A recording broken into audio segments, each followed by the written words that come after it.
Hey, hey, hey. What's up, girl? What's up? Nothing. Just excited. Our premiere episode. We've been trying to put this thing together for honestly between a year and 2 years. I can't remember. It's been Yeah, so long. yeah. So, guys and girls, welcome to Haunted Sister Welcome. Diaries. Yeah, Haunted Sister Diaries. That is totally the two of us. it is. And of course, who did we have to have for our first victim? My heart Mine, throb. mine too. We're all just Y'all the just don't OG know how cool himself. this dude is. Yes. I know. I call him the OG, and I hope he laughs about it because it's a Yes, good the original thing. gangster, John Exactly. Zaffis. Hey, Morgan. Let's bring him on. Bring him on, sis. Here There we go. he is. Hey, good to see you too. You Thank you too. for coming on. Oh my Yes. gosh, we're going to have such a good time tonight. Sounds good to me. Yeah. I'm Definitely. excited. We've definitely got a group of people watching, having fun. Um, and there's a couple of things that, being that this is still the new year, Oh there's yeah. some things I want to go through with you. We did this with one of our other podcasts, Okay. but I really think this would be great with you. Okay. So, what projects are you working on? Are you writing a new book? What are you up to? The main thing I'm doing right now is working with Debbie and Larry Elward. We're doing a book on a lot of the items. You remember they used to call them coffee table books, and you just have the Oh, I love pictures. those. That Yeah. yeah, I used to too. I used to like them too, especially when Uh-huh. you were sitting in the doctor's office. You would thumb through them, right? So That's anyway, right. Debbie came up with that. We're gonna have a picture on one page and a little story on the other page, and create a book like that because they're trying to get me to document the stuff that I don't have documented. So when I turn into a ghost, somebody will know what the hell to do with them. Well, you've got so many haunted objects. This could Uh, be great. it will be because I think again. It needs to be done. It has to be done so that way the stories will be there in black and white, and they'll be able to continue on after I'm out of here. So that's important to me. And in Yes, your of words. course. Yeah, Oh yeah. Well, you've definitely got a legacy, and I really feel like people need to. You see Luna looking, I see. I and my see. my other dog You hear his Ginger's over voice. here. Yeah. Yeah, she's looking for you. So, just a quick story, guys. We were all together. John, Gwen, myself, my husband, and a whole bunch of other people. Oh yeah. And of course, there were haunted objects involved. Hmm. And they were going past John, and my little Ginger came and got at John's feet and was protecting him from the haunted objects. Yes, she Hmm. was. John noticed it right away and said, "Look at this, look." Yeah. Yeah. Well, I think me personally, I think dogs, cats, and birds are the best investigators going because Oh, man, they'll pick right up on something before we even realize what's going on. So to me, it's cool because I always pay attention to that. Always. yeah. We had an experience in the USS North Carolina in Hmm. Wilmington, North Carolina. Hmm. And Ginger, I could actually see a soldier of spirit. I assume soldier because I could see white. And we were on a ship, so it would be Navy. But, he was just very chill, very nonchalant, trying to figure out what all we were doing. He didn't want to get too close. He didn't want to set off any equipment. He was just cruising around, and Ginger saw him. And that's when Gwen, was like, look at her, look at her. So I knew we were right on track. Hmm. And Hmm. she saw him and he came over to her and she bent her head down for him to pet her. And then he started interacting with us. Hey, Kathy. And we got So a lot of people. We got very Marla, proud of, Kathy. I'm proud of my girls. I'm proud of my girls. Hey, Johnny. Luna's really good at it. She'll tilt that little head and she'll do that thing, and it's you know, you It's just showtime. yeah. Yeah, There it it's is. showtime. Let's do it. Oh yeah. So, I love the fact that you're doing another book. I think everybody loves it. Love the books. I know I love the one that I got from you in Gettysburg. And I'm so excited. I think everybody, you need to be watching for John's book. He's going to release soon. Now, this isn't the first book. This isn't even the second book that you've done with the authors you were discussing just now. Yeah, Debbie and Larry, we have 4 books, and she's got 3 more that she's working on. But the next one we're interested in is the haunted items one. Now, again, that might, like, we keep joking and laughing. I said, Debbie keeps saying, she goes, hey, yeah, it's going to end up being like a 3-volume series with just getting all the stuff documented that you have packed away or squirreled away, as she says. They've got a great banter together and with you. It's so cool. Yep. Yeah, definitely. So how did you find them? We all started working together with Ed and Lorraine Warren many, many years. Larry and I have known each other since we were about 16 years old. So, yeah, that was back in the 70s when, late 70s, when we were up at Ed and Lorraine Warren's doing some of their classes and, hanging out and everything. And him and I just got to be very good friends. He met Debbie. They ended up getting married. And we all started hanging around. And the craziest thing, at one point in time, it was just a fluke thing because her last name is Elward. Well, my wife's grandmother and grandfather were Elwards. And none of us ever thought anything about it. One of my sister-in-law said, are you sure Larry's not related to, I go, I don't think so, but I asked him. And he goes, yeah. I go, Larry, you never said anything all these freaking years. So then we started talking, and he said Cheryl's grandfather was his uncle. And and my wife did the same thing. She goes, as many times as that man has been in and out of our house, he's never mentioned anything. I go, I know it. But anyways, then Debbie said to me, she goes, oh, now I got double cursed. And I go, well, what does that mean? She says, I have to be friends with you and now you're family? She goes, that's a double curse. Oh, that's so funny. Christy, you're right. The Warren family they're amazing people. And it goes through John and all the other family members. Mm-hmm. And you guys have handled being on television and handled the diversity and the different ages very well. I mean, well, I think everybody tries. Yeah, that's why a lot of times I sit back and laugh, and I'll see different things people put up there, and they're like, "Oh, I can't believe this one's saying that or that one's saying this."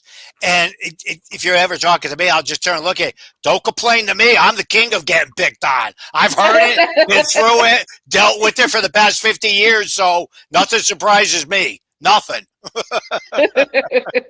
Marla, I didn't know you were able to sit down and eat with Lorraine. Wow. She ate with her 2 years before she passed away. Oh, well, that's cool. That's cool. That's very cool. Yeah.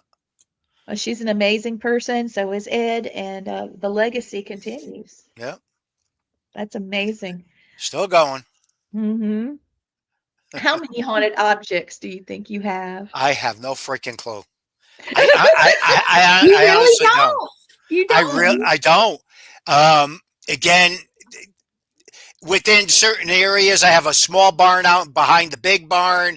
The second floor, which used to be a classroom, is jam-packed with boxes I haven't opened. And, again, I honestly couldn't tell you how many objects there actually are. I can tell you I have more haunted dolls than any 69-year-old man I know out there.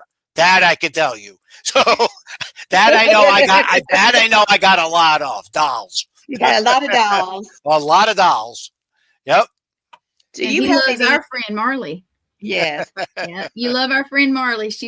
I love that doll. Yeah. I know that's crazy, but I do. She's awesome. She's my wing woman too. Yeah. Oh yeah. We love the leader of the hooligans. Hail our leader. Hail the Well leader. put. Let's hail the leader. I communicate with the Warrens every day. I just saw her a couple of days ago, as a matter of fact, up here in Yeah. Connecticut. Cool. And Yeah, she's so she was sweet. causing all kinds of trouble then. Oh, Stacia's a mess. She's amazing. Oh, she's a sweetie. She's got a She's wonderful sweetie. heart. Yep. Thanks for watching, Stacia, and everybody, not just Stacia, but everybody. Yes, everybody. That's awesome. Okay, so in the yes, Marley is a sweetheart. You're right. Mhm. Um, so she's laughing too.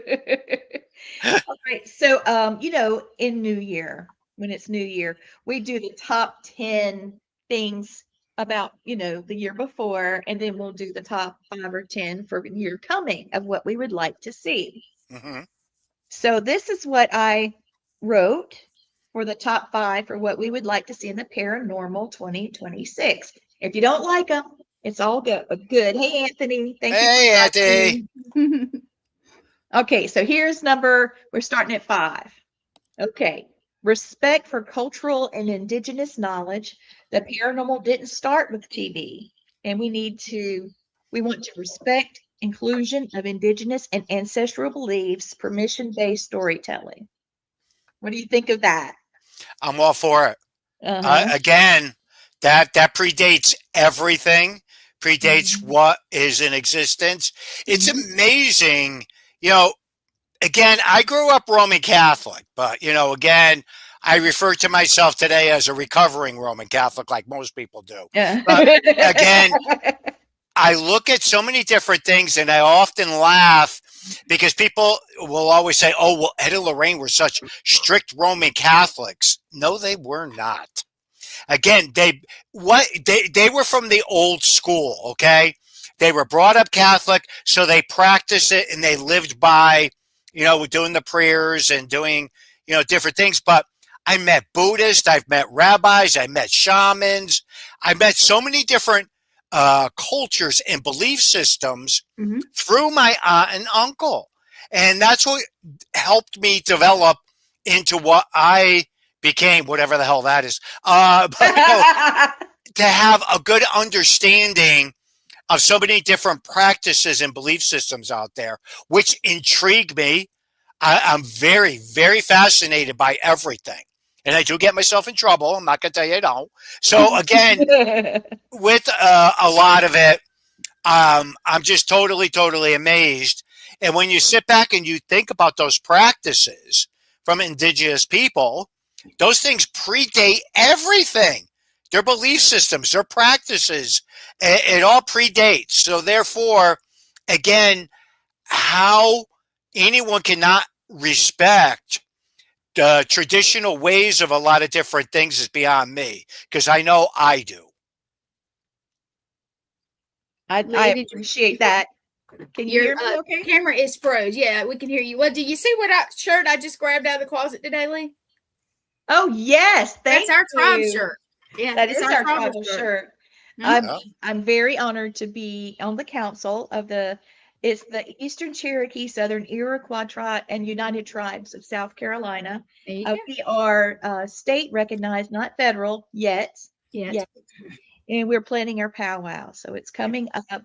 And Cool. there's haunted petroglyphs on the site where we have our powwow. Excellent.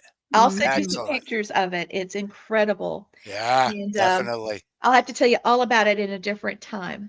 Oh yeah. Okay, so that's the first one about understanding different cultures. All right, here's the next one. This will be number 4. Okay, not everything is dark. Right. In 2026, we want balanced interpretation, less fear baiting, clear distinction between folklore belief and threat and fear. Okay, we want information not being controlled by fear. How do you feel about that one? Thumbs up, thumbs down. I think the boundaries are already broken a little bit, so to speak, with some of that. I think, people look at things because anybody that does anything with me, especially on the ghost hunts or anything, and I see somebody freak out, I'll stand there and look at them and go, what's wrong? What are you freaking out over? There's a ghost in here. There's this in here. There's that in there. And I'll go, well, that's okay, but it doesn't mean you need to fear everything. Right. I think some of the boundaries are broken. I do. You know, with people doing that, you have to remember. I look at it too, and a lot of people look at that is that it's how people are raised. You know, instead, you know, if you're raised to fear everything, you're going to. So again, it's one of those strange, probably bizarre things that I stepped back into with all of this, with understanding it. And because a lot of times when people scare me more than the freaking spirits do. Thank you. So yes, they do. Yes. Again, I am more fearful of that. The film crew used to love to scare the hell out of me.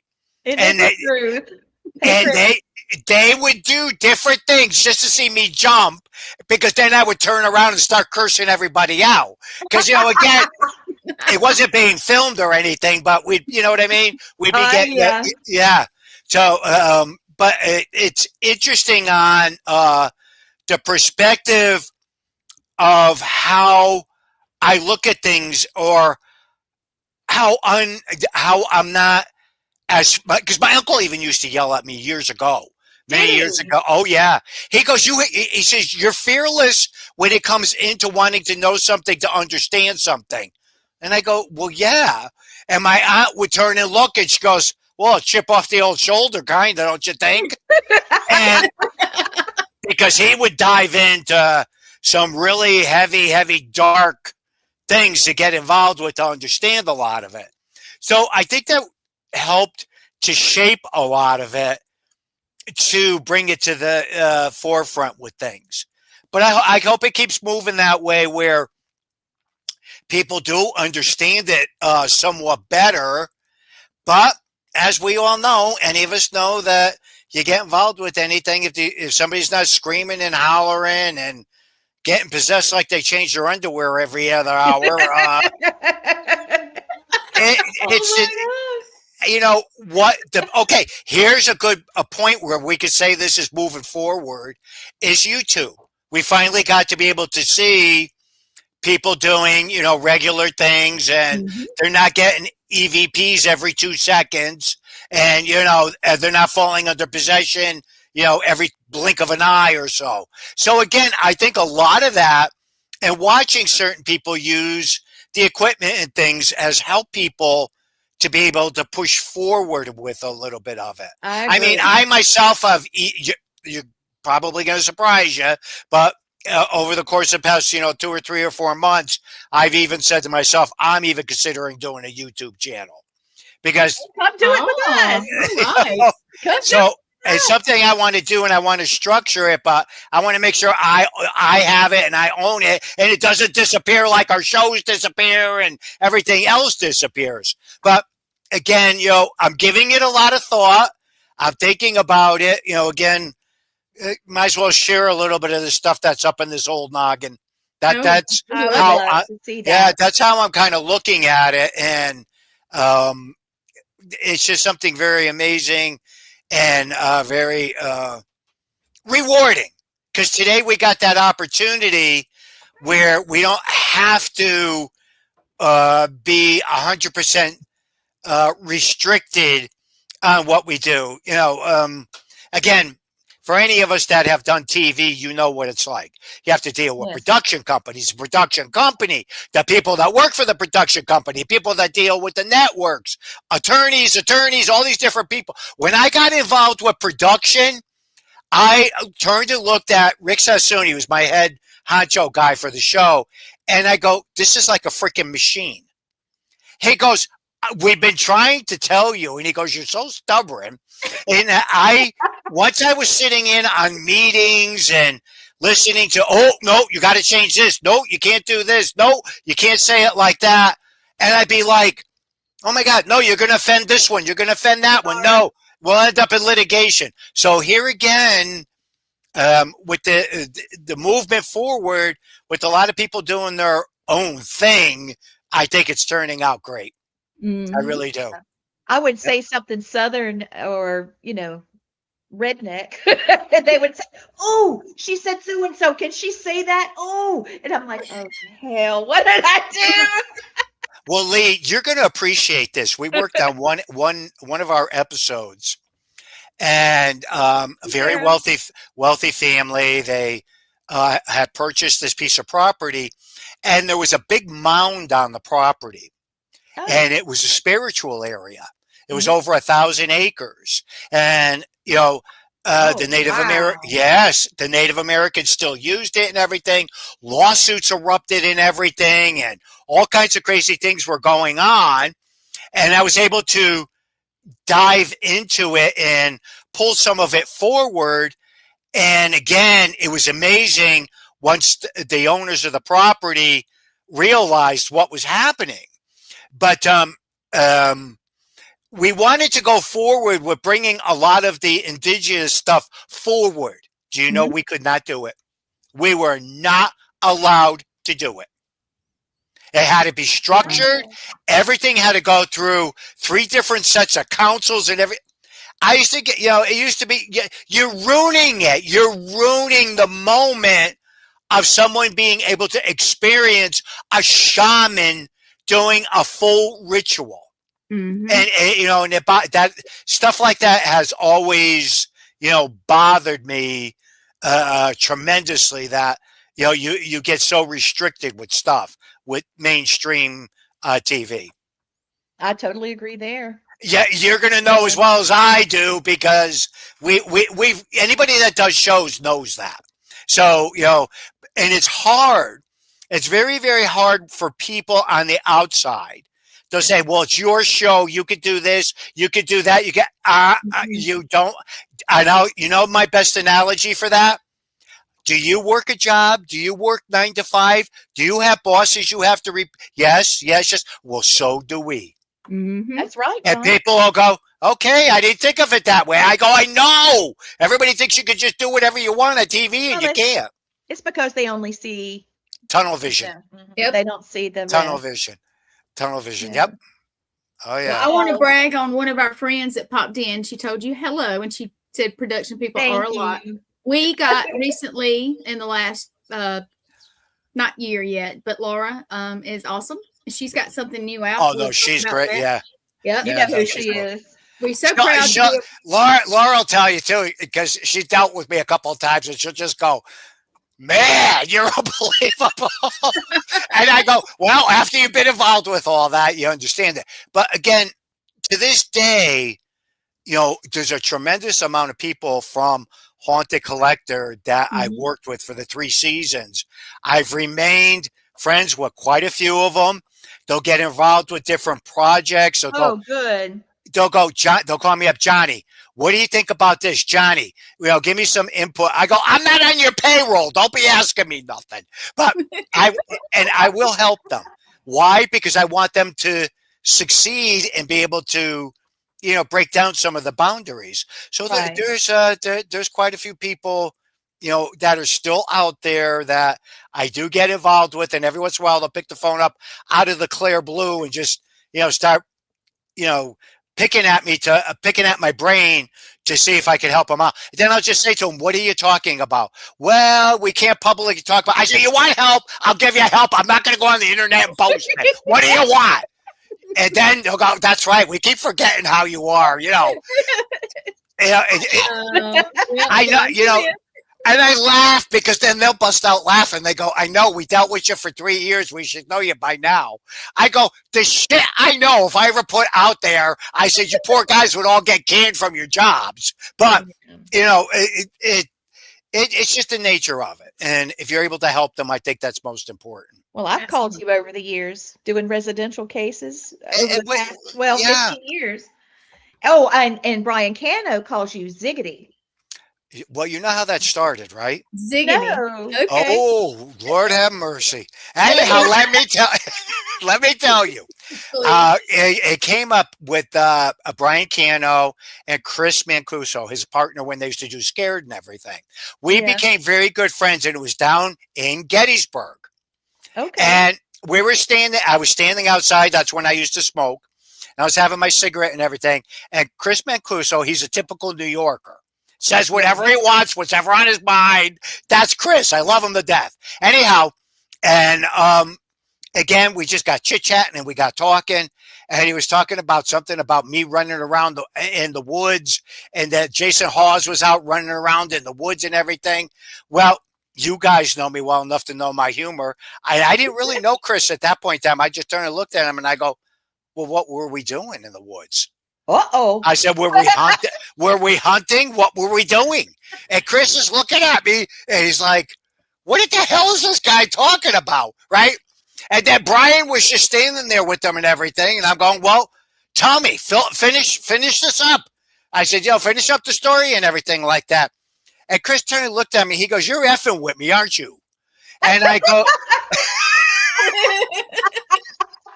poor Brian just stood there and went, and then I lost it. I busted out laughing because then after that, I knew I'd get along with him. I knew it. I knew it right after that.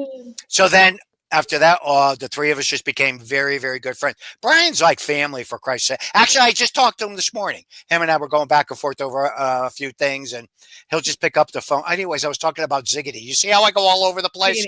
All right. Okay. So we were doing a couple of different things, and filming and stuff like that. And Brian would go, well, John, can you kind of say it like this and everything? And blah, blah. And I'll go, why? He goes, so people can understand it. To this day, I still don't remember. Brian would remember it. I don't remember if it was Brian or if it was Chris. One of them turned and looked and go, he talks in effing ziggity, and you can't figure out what he's saying half of the time. He's got his own language, which is true. I've heard that many a times. I have Lee language. I do. Yep. And Matt complains that me and Lee have it. Yep. Yeah, we will actually we finish each other's sentences, and then it turns into. Yeah. We don't even have to sound like jabber. Yeah. But we know what we're talking about. And we get a whole business done or a conversation done. And we'll look at him and he'll be like. So that now. Yep. This is so that's where ziggity started, because they turned around and said he talks his own language and it's ziggity. And that's how it stuck. Ziggity. I love it. I love it. I do too. I saw that Cano is doing some great things with Duke University, the Rhine Center. I've seen some pictures, and he's doing a lot of classes and things like that. He's a phenomenal person. He is. That kid is so intelligent. And, what I always liked about Brian is he'll just keep at it till he could try to find the source or an answer for something, which is very good and very healthy. And there's been many a times, especially with the demonology work, him and I would just go back and forth over it, and he would beat it and beat it and beat it. And I would just sit and smile. Because as well as I do, there's so many things we just can't explain. We're not going to get it. And we're never going to. So then he would just turn to look at me and go, oh, F you, Ziggity. I can't stand it. He goes, you just accept it. He goes, and I go, Brian, because I can't answer it. I can't say how it's happening, why it's happening, but it's happening. I said, so therefore, I have to accept that within the moment. And then he would just look at me and shake his head. But you're right. Well, with that, let's see. Hold on. I know. We don't believe that you're 69. We don't believe nobody does. Mm-mm. Yeah, no, I'm 69. Yep. In my mind, I don't think I'm 69. I don't think that whatsoever. But my body tells me different. Yeah, so it's comical because my wife and I will both just sit there and go, with the Christmas decorations and everything like that, we keep looking at them, and I'll go, wait till after Three Kings. Wait till after this. Wait till after So again, it's I think a lot of it has to do with the way you think. Seriously. I mean, again, I don't like to feel that really a senior citizen or anything. I just don't. I can't picture myself sitting down at the old people center doing puzzles and doing No. all that. I can't picture myself doing that. I'd be Yeah. looking around and go, well, where are the freaking kids? Where is everybody? Let's have a good time here. Nobody's having a good time. I don't want to sit and talk about prescriptions and aches and pains. Screw that shit. I want to have fun. That's right. They'll be here soon enough. Tell it, John. Oh man. Gosh. This What's your next is the one, Tiffany? last one. You ready? All right. A return to meaning, not just activity. So this is my number one view, for 2026. One thing we want to see in 2026 is paranormal work that actually means something. And it just goes right into what you just said. Sorry, Lee. Sorry, it's okay. Sorry. Helping people understand experiences and preserving history. Preserving history is very Mhm. important. Mhm. Again, this is what I try to explain to a lot of people, because people will often ask me when certain things get published or certain things out there, why don't I do a rebuttal against it? Why don't I stand up? Because it's not going to do any good. Because for some reason or another, people believe that when a newspaper reporter or, a TV show or anything like that makes a statement, that is gospel. And that's not a truth. That's A lot of times their facts, their information could be messed up also. And then a lot of times when you go in and you try to fix things, it can make it worse. But I do agree with you. I'm not going to change. You're not going to change. You guys aren't going to change. I stick by going what the history is and what the stories originally were. Or even, a lot of times we know with history, Yep. there's been things that have been changed and altered. And then a lot of times you do research or things like that, you can find out that there's something totally different from what we got taught or something from what we were, we read or, that happens. That is always going to happen. And it's just, it's a big hurdle to get over. And I agree. It is. I love history.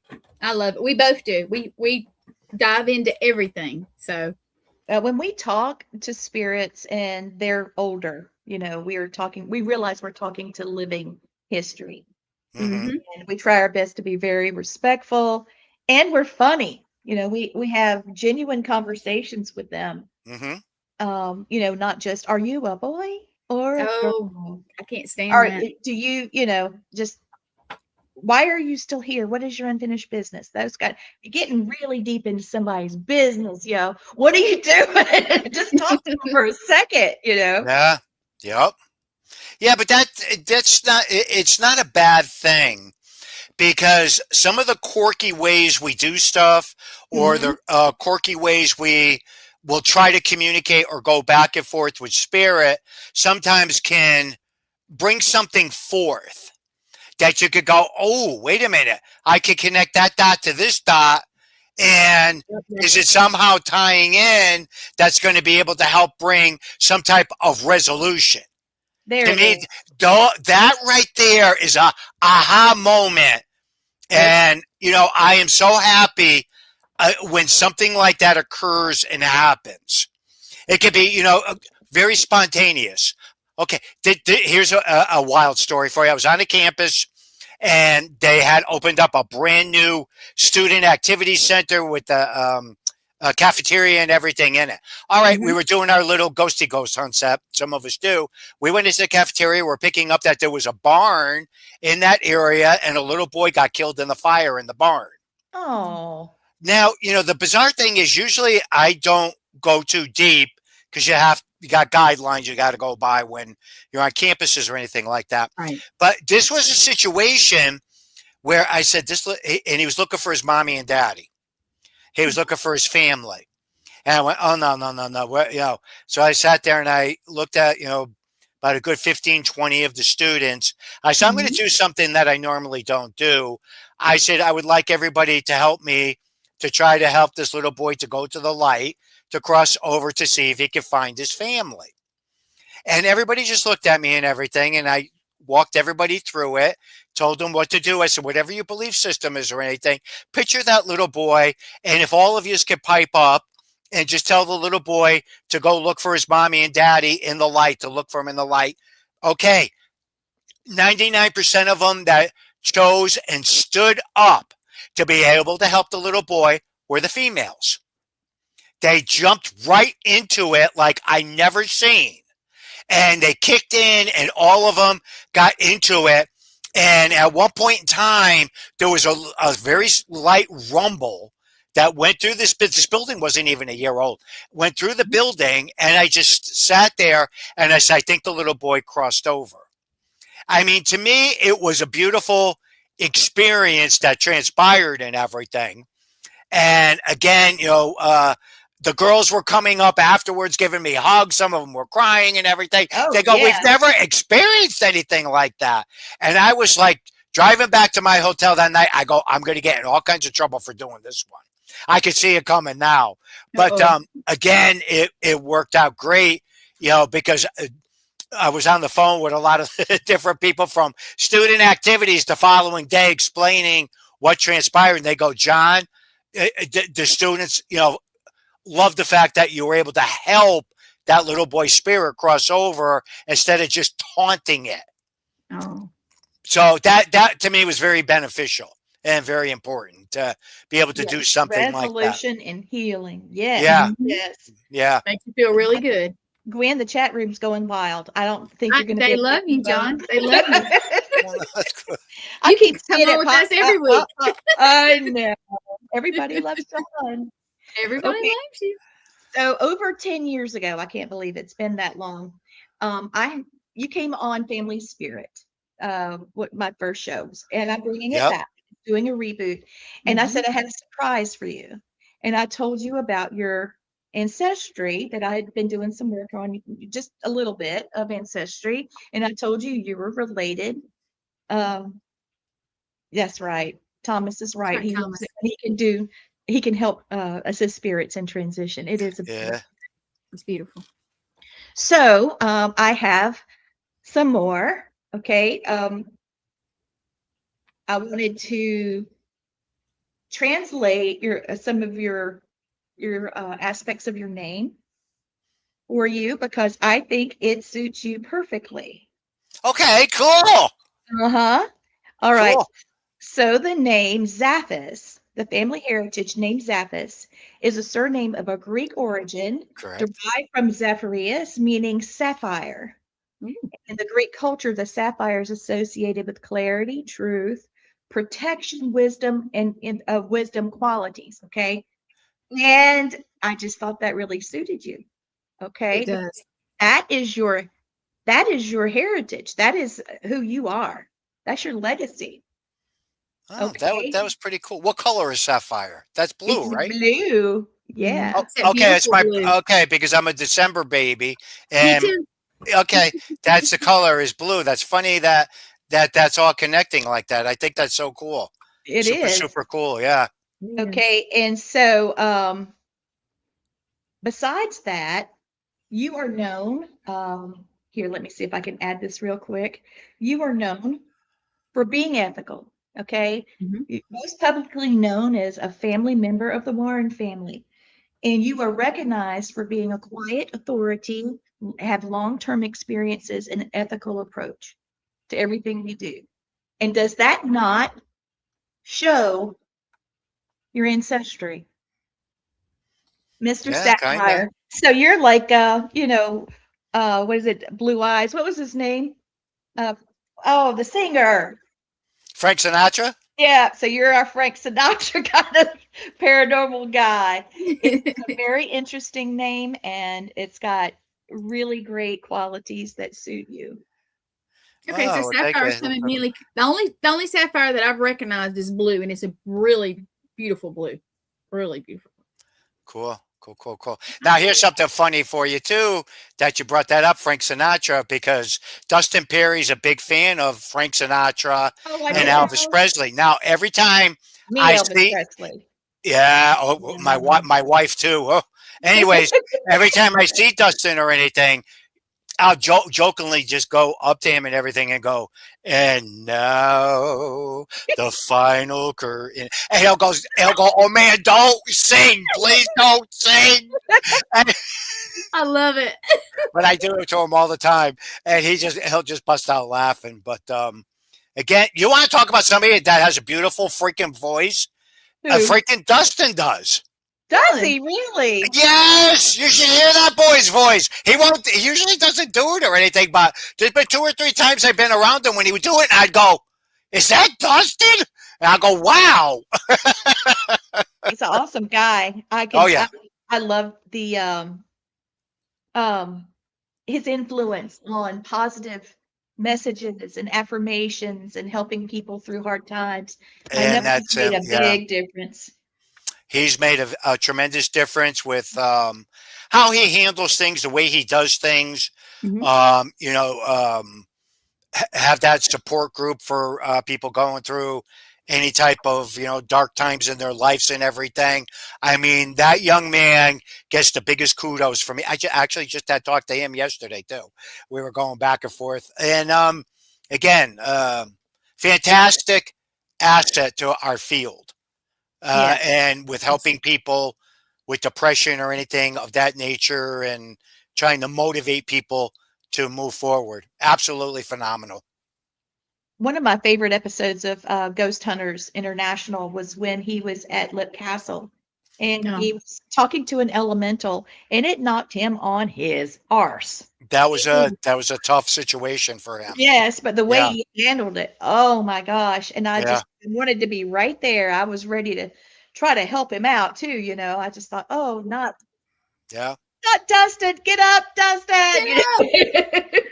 You know what would be very cool is if we could get him on here one day and let him sing Oh, I'd for us love for it. just a minute, just 1 minute. That would, I'd Yeah.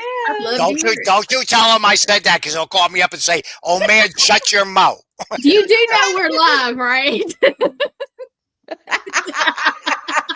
I'm sorry, I had to tease you. Oh gosh. Oh my goodness. Oh, Oh, unbelievable. this is so much fun. Yeah. All right, so I'm going to toot your horn a second.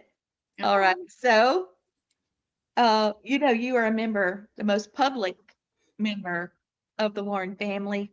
You have quiet authority and long-term experience. We talked about that and having an ethical approach, but unlike many people who entered later into the field, you grew up beside the Warren household and you were exposed from a young age to investigate with them. Yeah. Okay. So you grew up in this, and to show your real involvement, who you really are, clergy, as what you just said coming in the show, they come to you. And also, I wanted to say that this sets you apart from other people. You go into things with respect, caution, and research, and the objects were not collected for shock value. They were collected. I'm sorry, I've got a timer on this thing. They were selected, they were documented, researched, and then stored.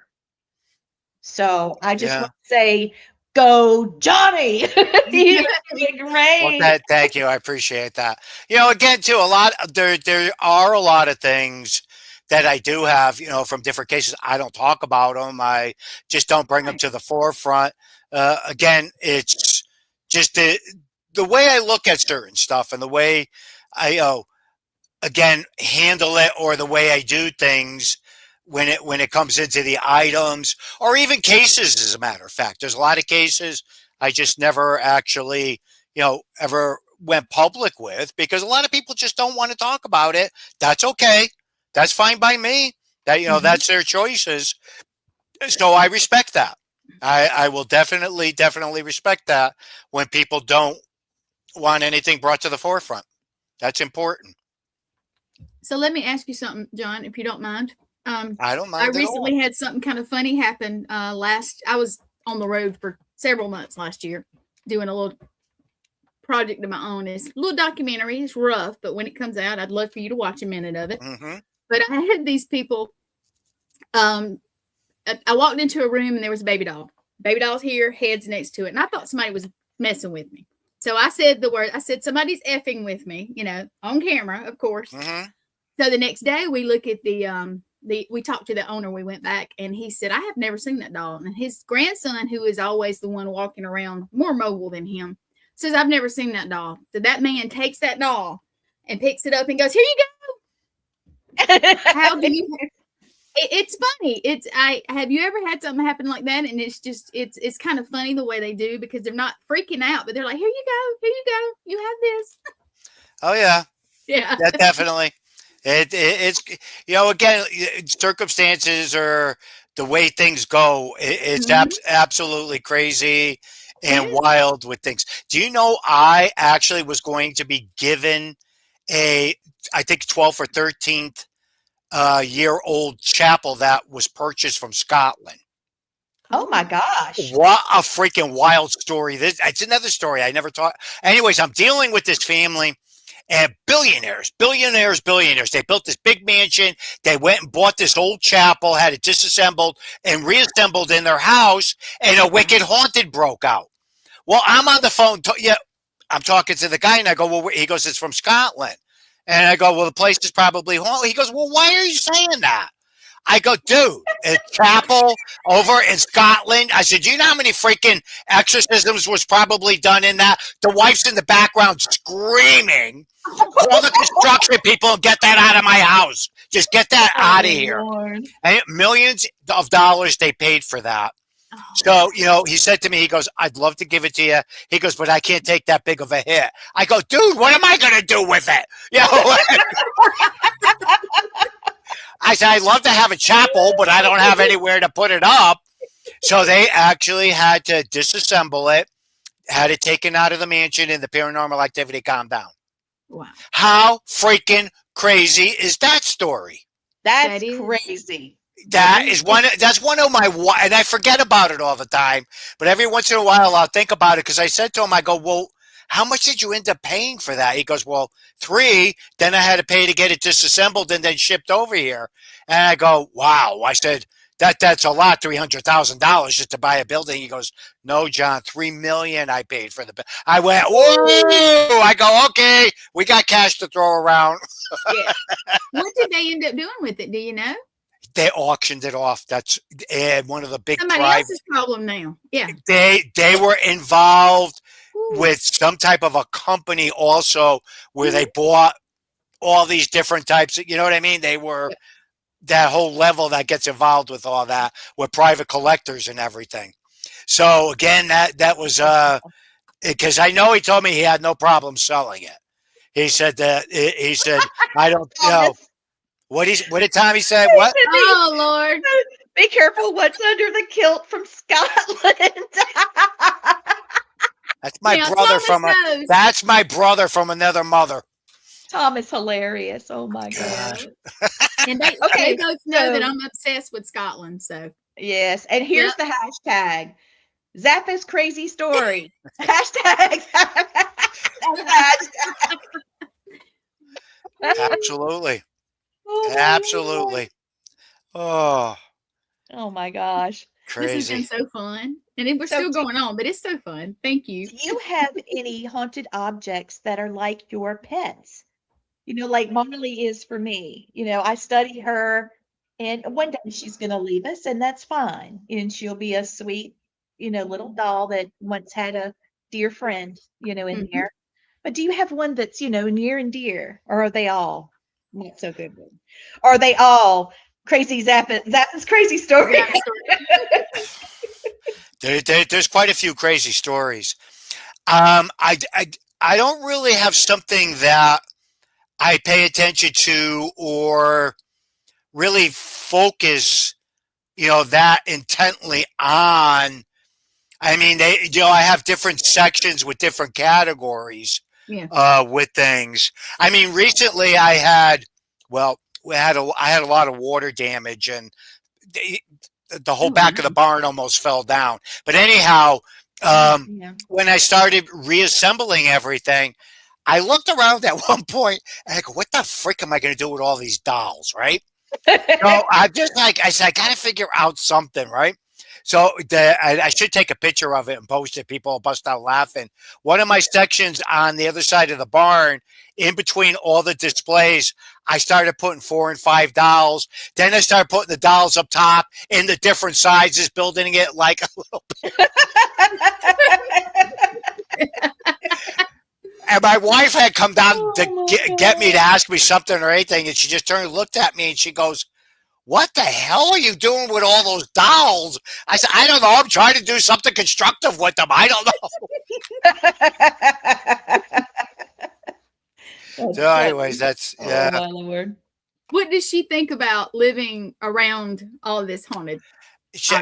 I was involved with all this stuff before, we actually started going out or anything, up to 100 years ago. But I mean, Cheryl's very respectful of it. She doesn't like to get too involved with any of it. Again, it's just the way she feels about it and everything. And she doesn't have, a big problem with it or anything because she's so used to it. A lot of times if I'm on the telephone or anything, now she'll just say that, she goes, "I was able to piece some of that conversation together." She said, "But the rest of it," and then, sometimes if I'm talking about the heavier dutier cases, you can get into some really hardcore stuff. And there was one case we were talking about and then, I was going back and forth with a police officer and a priest that I was working with, and the conversation was dark. And I got off the phone and I looked over at her. I said, "You could ask me any questions." She goes, "I don't want to hear any more. I heard enough already on that one." So, that again, she goes, "If I didn't hear these conversations, I wouldn't believe these things happen." She says, "I really wouldn't." She says, "But I hear you when you're talking to people, and I sit here and go, I can't believe this whole other world exists with some of this craziness that people get themselves involved with." She says, so again, but even like with my kids, all 3 of the kids are, the same thing. Again, they respect it. They really not all that interested in getting too hardcore in it. My grandkids, that's a different story. My oldest daughter has 3 girls, and when they were just over, and we were sitting there just talking, and my daughter looks at this one, that one looks back at me, and I go, "That's your own fault." I said, "You never wanted to know anything about any of this. Now your kids know more than you do." How old are your grandkids or grandchildren? Well, the youngest just turned 20, and the oldest is 30. So my grandkids are older. Amy and Chris, I don't know if they'll ever have any kids. They're next 2 down. Who knows? Oh, Kathy's saying precious dog. Yes, that's Ginger. She hears your voice, John. She hears you. Yeah. You say hey to John. Are you saying hey to John? Say hi, John. You're gonna wave. Hugging mommy. Yes, she's a good girl. She's so sweet. Yes. Woo, I have laughed till I have a stitch in my side. Have you ever heard that where it hurts right here? It's called a stitch. Oh yeah, definitely. So we have a spirit. Go ahead, Lee, I'm sorry. I'm sorry, baby. We have a spirit we're dealing with that is doing some crazy things with keys.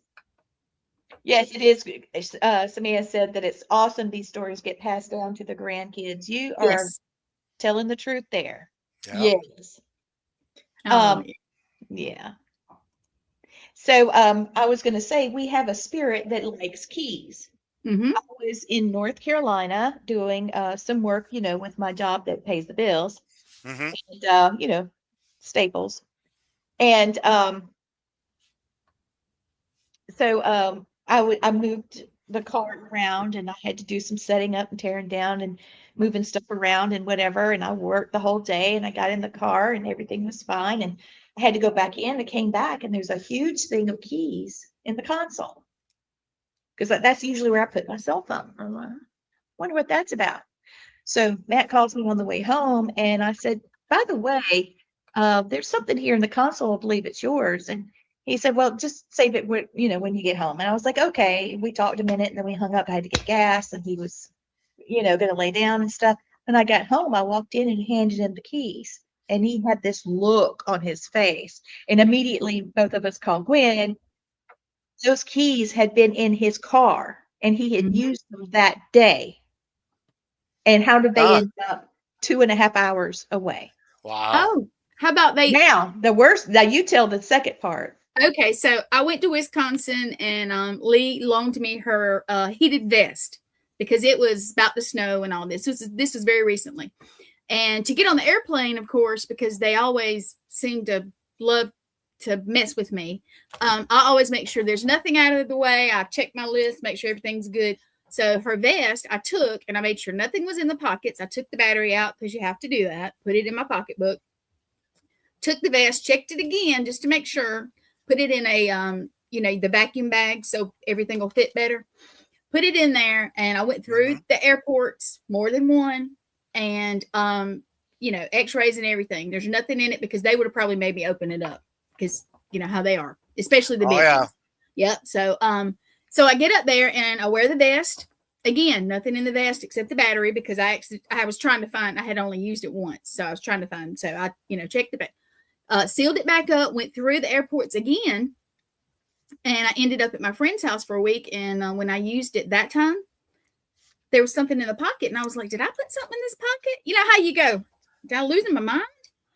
And I'd be Yeah. dang if there wasn't a set of old keys that Lee has been looking for how long, Lee? How many years? Year and a half. Year and a half. And they went. Then I know they were not in that vest, and I know going through all those X-rays, they would have said something to me. They're right here. In Yeah, fact, yep. And I said, now I've Lee. dropped them. Now I've dropped them. But I anyway, said, Lee, what are these? What is this too? I said, I don't know how they got here. And then we were like, oh, okay. Yeah. Everybody's having key problems. Yeah. So I don't know how they got there, but they got there. And I was in Wisconsin and I live in South Carolina. And so does Lee. She lives about half an hour from me. So, and we know they were checked multiple times, x-rayed and everything. And they just doing disappeared. strange stuff. Now, Matthew and I are asleep, and 3 o'clock in the morning, our Alexa device kicks on by itself, and it's playing because we've been arguing, and it kicks on our song. The Alexa device. Now we're both asleep. Nobody has said anything that I know of in our sleep, and it's playing our song. And we have 2 houses. We're staying in the rental, the bigger house beside of us. Matt went over there to get something, and the Alexa device was playing. And Matt said, "Who gave you a command to start playing music?" I can't answer that. When did you start playing music? At 3:15. The thing in here, 3:15, and now these keys. It's crazy. Mm-hmm. Something's going to open up. Where can you grab the keys? Yeah. I'd like to see them. Oh, Blaine Rohan is telling you thank you for talking to him when he had cancer. He's cancer free now. Yay. Yes. Yes, Well, yes. he's remember I told you when you do this show, you're going to go through the network because everybody's going to want you on. So I'm going to let Everybody's Well, gonna they better catch me now while I'm home. They'll have to move things around. You know how it goes, Lee. yes. You caught me at the spur of the moment. Remember, it was like, "Can you? I got you. Better grab me now because I'm home." That's the keys. take your background off, baby, so they can see. Can't it? Okay. It's take your filter thing off. The wall needs to be painted, but we're not here for that. It's just a home. It's a lived-in home. There we go. Now show them. There you go. You got them. A leather strap from Starbucks. Mm-hmm. And I've got the house keys. And here's the thing. We have a truck that we're not driving right now that I'm going to start driving. That's the key to it. And this is the key to it. And I said, I really need this key. I really need to find my key to that car because I'm going to use it for work. And then Can they send them to me? Yeah. I don't know. They just appeared and I brought them home. It's got something. There's something that's going to get opened up, and it's something that needs to get opened up because you got 3 different answers that are going to tie in with it. Well, whatever the hell that means for you. Well, it does mean something for sure. 2 keys and then the Alexa device. It is interesting, Kathy. You're right. It Huh. is. Mm-hmm. Well, I'll let you know when it does. I'll send you a message. Cool. There she will. Cool. So does Excellent. the audience have any questions? Yes, please ask Johnny questions now. Yeah, it is. Peace. Any questions, guys? Come on. I know somebody has one.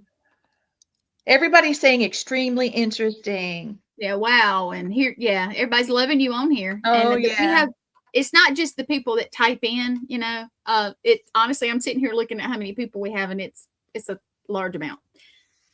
That's good. No, that's good. I'm happy They for love you you. So to get yeah. to get that on. And Oh, yeah. I guess people like to hear the old man babble. I guess I don't know. Oh, come on. Well, I have to. Lee, do you have the picture that I told you, the good picture, the really awesome picture of him? Do you have it? You have it on the poster, don't you? I do. Let's see if I can pull it up.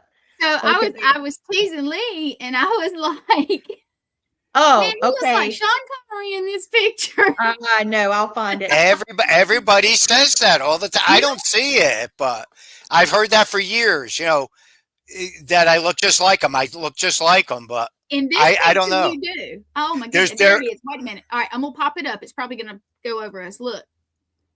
The way you And have there's okay, yeah. And there's Yep. a picture with him standing very similar, I think, to that pose. Yes. And people have sent it to me and compared it. And I'll look at it and I'll go, well, we do look a lot alike. I will You say really that. do. All right. Thomas is being a goof. We love you, Thomas. And he says, favorite dish to cook. Because we asked about questions. Me? Oh. Yeah. Is it Italian? There's I don't know, there's just so many things that I cook. I make soup, a lasagna. I make my own sauce. I love to cook. Ooh. If any of you's ever, if you ever look, and at Christmas time, there's a big buffet we do that we set up with a whole bunch. I cook all that. Oh my gosh. This year I broke my rule. There were 3 other people that helped. And, you know, one of my brother-in-laws did the roast beef and my sister-in-law did the sweet potatoes. But usually everything in the buffet, I cook it. Wow. And it'll take me 3 or 4 days. But there's just that one thing I like to do once a year is cook that whole buffet up. So, again, it's just fun. I enjoy doing it. And, again, it's a once a year treat thing, and I keep telling everybody better enjoy it because sooner or later that's going to end up stopping. So,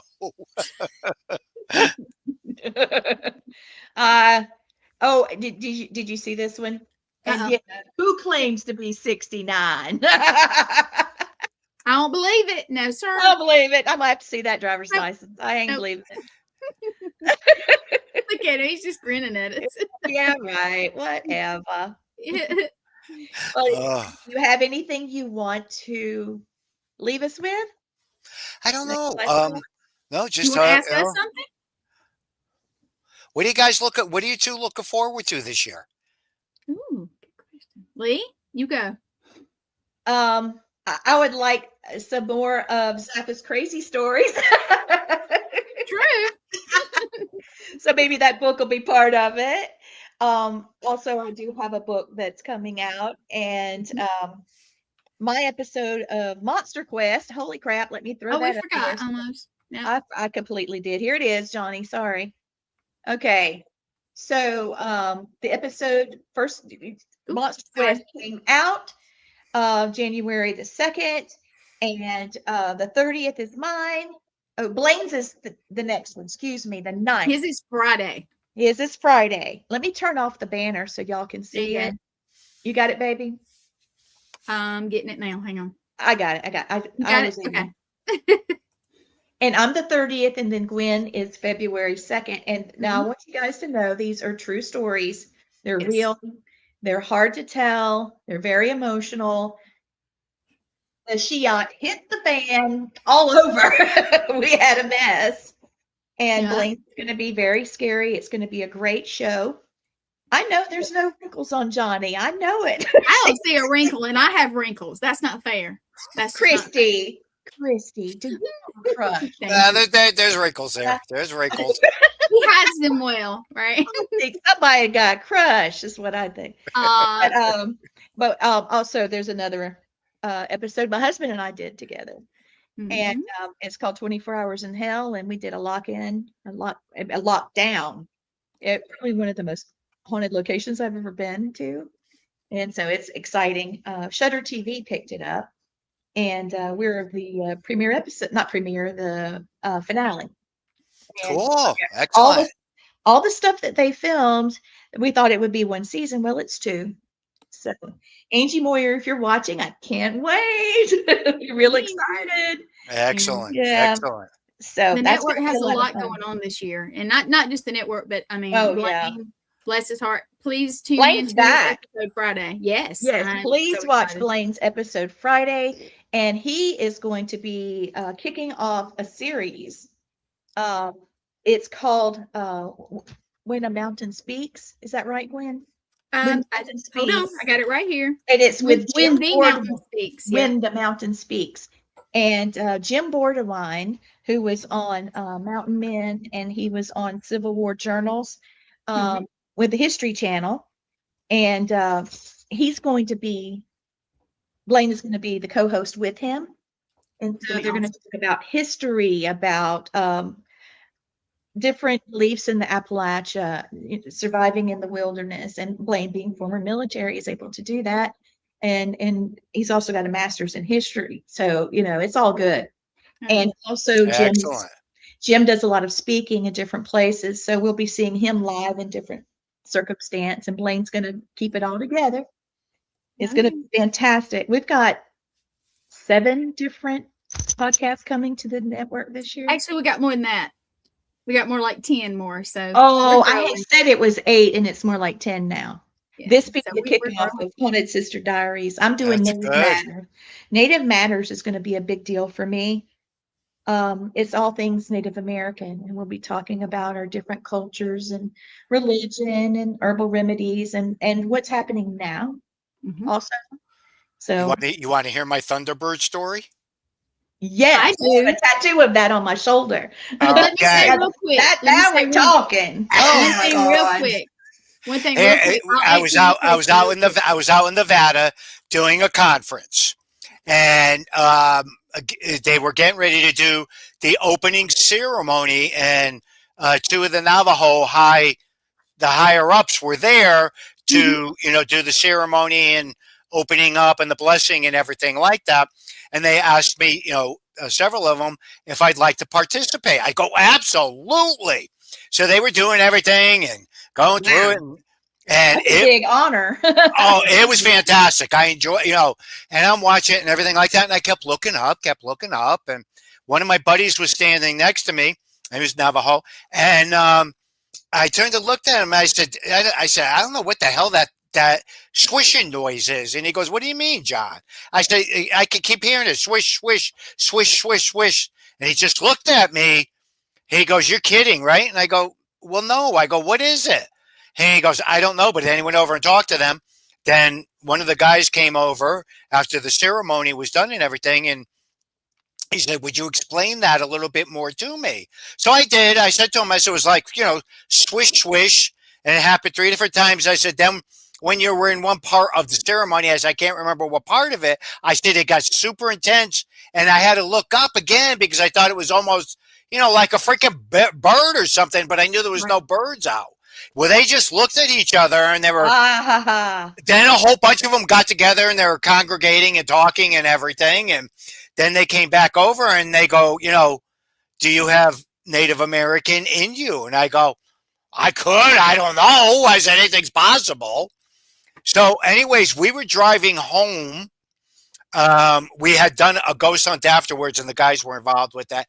We were driving back to the airport. They were taking me back to the airport, and all our cell phones were getting blown up. So finally, one of the young ladies answered her phone, and she's listening to him and everything. And she goes, you got to be kidding me. So she says, I'm going to put this on speaker. And I lean forward and I go, what? What are you guys all talking about and everything? And we're listening to this. You heard the screeching of Thunderbird. It came out in the freak. They recorded it. And God. they were so taken back by that. So then we got into a real deep conversation because one of them was the head medicine man for the reservation out there. And we were just talking and going back and forth and everything.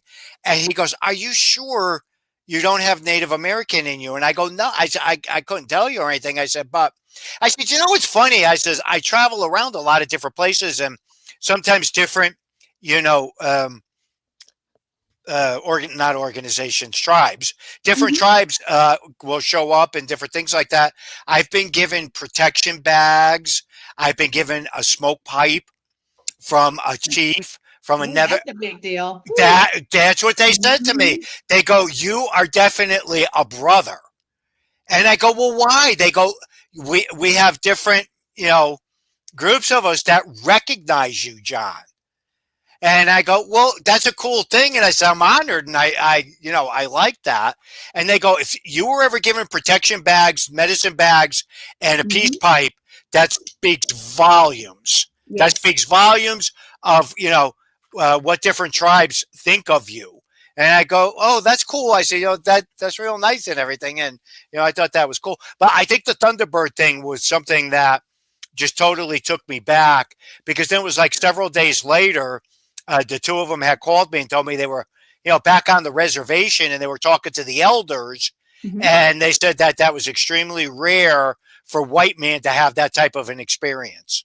Well, the reason why the Thunderbird ended up soaring away was the whole point of him even being on Earth was because the white man shot him.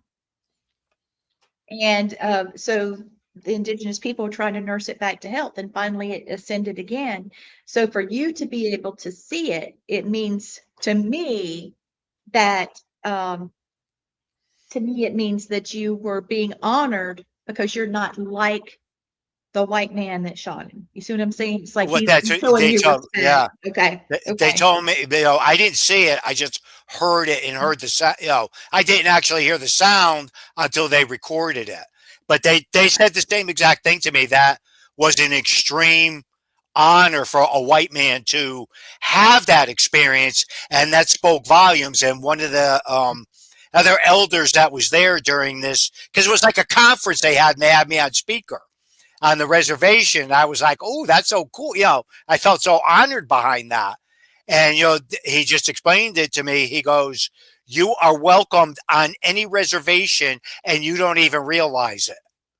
I said, "Well, thank you." I said, that's, I'm honored, to hear that and, have that experience.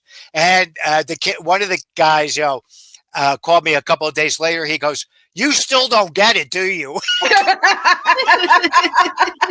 And I go, "What are you?" I know. I go, "Well, what are you talking about?" He goes, "You just don't get." He goes, "The elder said that." He goes, "He's just not getting it." Mhm. He goes, "I don't know." He goes, "Everything I've heard about John," he goes, "that's just John. He just accepts everything. He Yeah, doesn't he make a just big deal accepted. out. Yeah, Yeah. he just accepts it and doesn't make a big deal out of anything." But anyways, I thought I'd share that with you. I That is appreciate it so much. that is very cool. I got, You're very honored by that. Ah, wow. oh That's my I awesome. God, thought I'm so. so Yeah, excited. We'll yeah. have Yeah. to show this to the chief. I think he would love this. He I've would. got, He would. I got 3 statements and then we're closing out because I know we got to get ready for the next show. But what stands out most about John Zaffis isn't just who he's related to or the cases he's been around. It's how seriously he takes the responsibility that comes with history. And the field doesn't need more shock. It needs steadiness, ethics, and people willing to say, we don't know, instead of inventing answers. And Johnny, thank you for reminding us that Mhm. experience doesn't have to be loud and powerful. To everyone listening, stay curious, stay grounded, and never forget that respect is the #1 rule of the paranormal. Okay. I agree. Well said. Excellent, excellent. Well said. XXOO, mwah, mwah, mwah, from Yeah. us to you, Johnny, and to all of you watching. Thanks for All watching right. Haunted Sister Diaries. Diaries. Yep. Good night. Everybody have a good night.